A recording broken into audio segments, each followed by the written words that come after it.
Study IQ IAS, आपका selection हमारा mission. दोस्तों, हाल ही में एक ऐसा खबर आया जिसने सबको चौंका के रख दिया है। जापान ने एक मेगा अर्थक्वेक का प्रेडिक्शन किया है। आने वाले दिनों में यह आशंका जताई जा रही है कि एक मेगा अर्थक्वेक जापान को हिट कर सकता है और उस मेगा अर्थक्वेक और उसके चलते जो सुनामी क्रिएट होगा, यह भी आशंका जताई जा रही है कि करीब 3 लाख लोग रिस्क के कटघरे में खड़े हैं।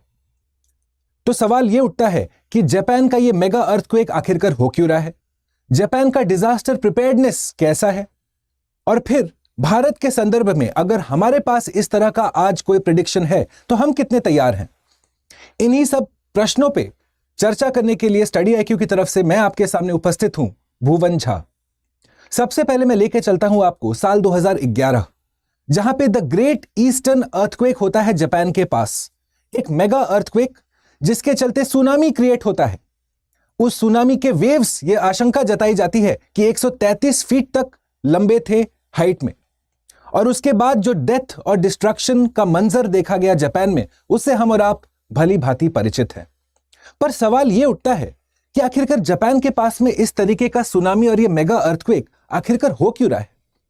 ऐसा क्या है जियोलॉजिकल फिनोमेनन? तो दोस्तों, जब हम ज्योग्राफी के पर्सपेक्टिव से समझते हैं, एक कॉन्सेप्ट है प्लेट टेक्टोनिक्स। अगर बहुत सिंपल तरीके से मैं आपको समझाऊं तो प्लेट टेक्टोनिक्स चलता है 2 फंडामेंटल प्रिंसिपल्स पे। एक कि आपका प्लेट्स जो लिथोस्फेयर का वर्टिकल कॉलम है जो फ्लोट कर रहा है एस्थेनोस्फेयर पे, जिस पे आपके 2 तरह के प्लेट्स जनरेट होते हैं। एक होता है कॉन्टिनेंटल प्लेट, एक होता है ओशनिक प्लेट। और ये कॉन्टिनेंटल प्लेट डेंसिटी के भाव से देखेंगे तो ओशनिक प्लेट से कम डेंस होता है, पर अगर विड्थ के भाव से देखेंगे तो कॉन्टिनेंटल प्लेट ओशन से ज्यादा विड्थ के होते हैं। और इसके चलते ये अलग अलग दिशा में निकलते हैं due to a theory called as the convective cell mechanism. अगर सिंप्लीफाई कर दूं मैं चीजों को, तो हमारे अर्थ के ऊपर 2 डिफरेंट प्लेट्स, वो चाहे कॉन्टिनेंट के हो चाहे ओशन के हो, ये अलग अलग दिशा में मूव कर रहे हैं। और इसी के चलते जब हम पैसिफिक ओशन को एनालाइज करते हैं तो हम देखते हैं कि ये रिंग ऑफ फायर जो आप देख सकते हैं, ये क्रिएट हो रहा है क्योंकि स्पेसिफिकली यहां पे 4 मेजर प्लेट्स का इंटरैक्शन है। क्या है वो 4 मेजर प्लेट्स? सबसे पहला है आपका यूरेशियन प्लेट, जिसका भाग जापान खुद है। दूसरा है आपका इंडो ऑस्ट्रेलियन प्लेट, जिसका भाग भारत को भी माना जाता है। फिर है आपका बीच में पैसिफिक प्लेट, जो प्राइमरीली ओशनिक प्लेट है। और फिर है आपका नॉर्थ अमेरिकन प्लेट, जो एक कॉन्टिनेंटल प्लेट की श्रेणी में आता है। पर इस डिस्कशन में हम नजर डालेंगे जापानीज कोस्ट के पास में। अब पैसिफिक प्लेट है ओशनिक प्लेट और यूरेशियन प्लेट है कॉन्टिनेंटल प्लेट, और ये आमने सामने कन्वर्ज कर रहे हैं, कन्वर्जेंट बाउंड्री एस्टैब्लिश हो रही है। जिसके चलते जैसा मैंने आपको बताया, क्योंकि ओशनिक प्लेट ज्यादा डेंसर है तो वो सबडक्ट करना चालू करता है, डाइव करना चालू करता है। कुछ इस तरीके का डाइविंग मूवमेंट हमें देखने को मिलता है। चलिए इसको भी हम थोड़ा सिंप्लीफाई कर देते हैं। जब ओशन के बारे में हम पढ़ते हैं तो ओशन के प्लेट के ऊपर 3 चीजें होती हैं। एक ओशन का पानी, दूसरा ओशन का पत्थर, और तीसरा ओशन के बेड पे जो सेडिमेंट्स एक्यूमुलेट होते हैं साल दर साल।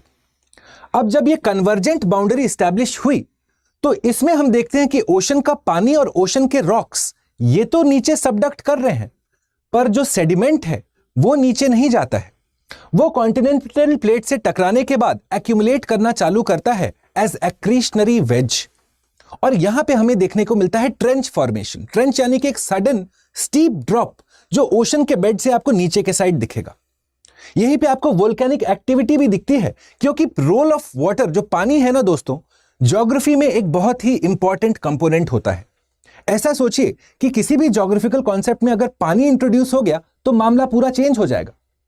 अब ओशन का पानी जैसे जैसे नीचे जाता है वो टेम्परेचर और प्रेशर के चलते हीट अप होता है, जिसके चलते जो ओशनिक रॉक्स हैं जो नीचे जा रहे हैं उनका मेल्टिंग पॉइंट कम होता है।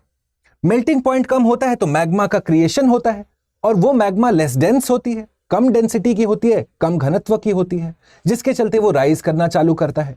और फिर आप देखते हैं कि एक डीकंप्रेशनल मेल्टिंग, यानी कि the loss of pressure causing more melting, इसके चलते आपको यहां पे वोल्केनिक एक्टिविटी भी दिखती है। तो रिंग ऑफ फायर में कुछ ऐसा ही हमको देखने को मिलता है जापानीज आइलैंड्स के पास में, क्योंकि यहां पे फिलीपींस प्लेट जो एक तरीके से ओशनिक प्लेट है, वो डाइव कर रहा है बिलो द यूरेशियन प्लेट। तो यहां पे मैं आपको लेके चलता हूं थोड़ा आगे, क्योंकि अब हमको समझने की आवश्यकता है कि सुनामी कैसे क्रिएट होता है दोस्तों। तो आप सोचिए कि जब ओशन के बेड पे हो आप और दो प्लेट्स नीचे जा रहे हैं, वहां पे काफी दफा फॉल्ट का क्रिएशन होगा, यानी कि या तो प्लेट नीचे जाएगा या थोड़ा सा ऊपर छिटकेगा, जिसके चलते एक वर्टिकल मोशन ऑफ पानी थोड़ा सा वर्टिकली मूव करता है, वर्टिकल डिस्प्लेसमेंट ऑफ वाटर होता है।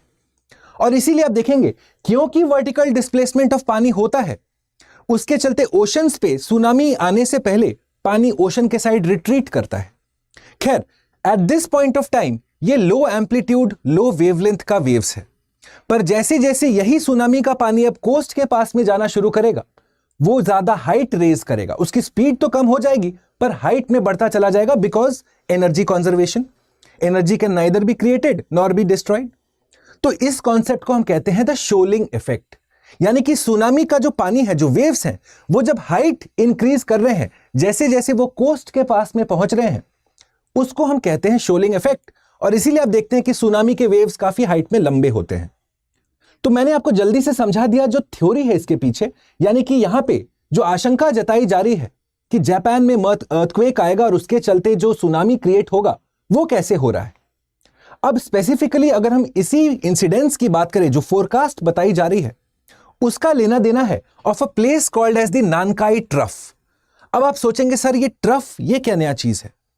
ट्रफ क्या होता है दोस्तों कि जब आपका ओशन कॉन्टिनेंट कन्वर्जेंस हो रहा है, वो जो सेडिमेंट्स थे जो एक तरीके से एक्रीशनरी प्रिज्म बना रहे थे, वो आपके इस ट्रेंच को फिलअप कर देते हैं।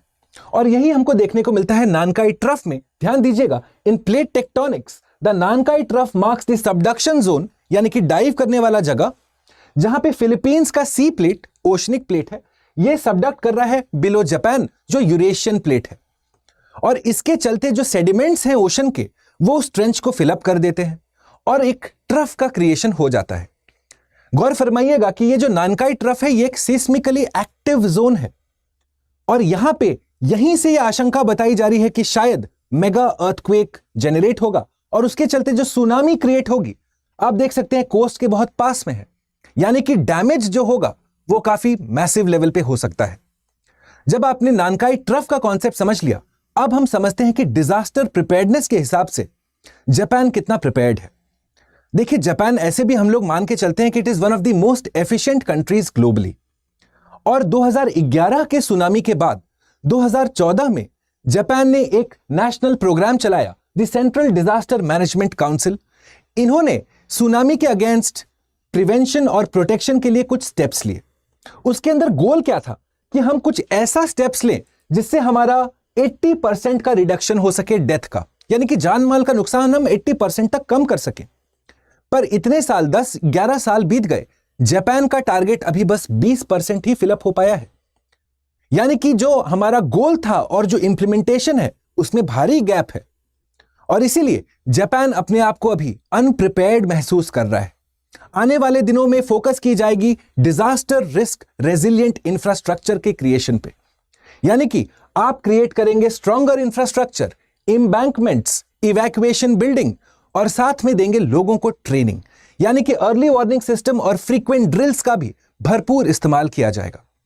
तो ये रहा जापान का threat perception with regards to the mega earthquake and the consequent tsunami that will arise because of it. पर ये तो रहा जापान का story. What about India's case?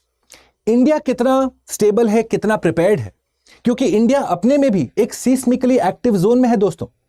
For example, आपको पता होगा कि इंडिया प्लेट कोलाइड कर रहा है यूरेशिया के साथ, दोनों कॉन्टिनेंटल प्लेट्स हैं, जिसके चलते आपका हिमालयाज का फॉर्मेशन हुआ। आए दिनों आपने देखा होगा म्यांमार में अर्थक्वेक हुआ था due to the Sagaing fault. यहां पे ट्रांसफॉर्म बाउंड्री क्रिएट हो रहा है, यानी कि पैरेलली मूव कर रहे हैं प्लेट्स। और इसीलिए यह देखने वाली बात है कि क्या भारत भी जापान से डिजास्टर मैनेजमेंट के कुछ सीख लेके, क्योंकि एक सिस्मिकली एक्टिव जोन है, और यह भी बताया गया है रिसर्चर्स द्वारा कि we should expect a mega earthquake in India also. हमारे हिमालयाज में ये जो कोलिजन हो रहा है उसके चलते, क्योंकि एक मेगा अर्थक्वेक बहुत दिनों से ड्यू है, तो भारत को भी अपने इंटरेस्ट में डिजास्टर मैनेजमेंट के लिए कठोर कदम उठाने की आवश्यकता है।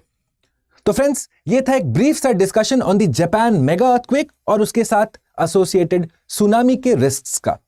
इस डिस्कशन का पूरा पीडीएफ मैं आपके लिए अपलोड कर दूंगा मेरे टेलीग्राम चैनल पे, और इस टेलीग्राम चैनल पे ज्योग्राफी, एनवायरनमेंट और डिजास्टर मैनेजमेंट से related important articles, value added material और topic wise multiple choice questions आपके लिए इंतजार करेंगे।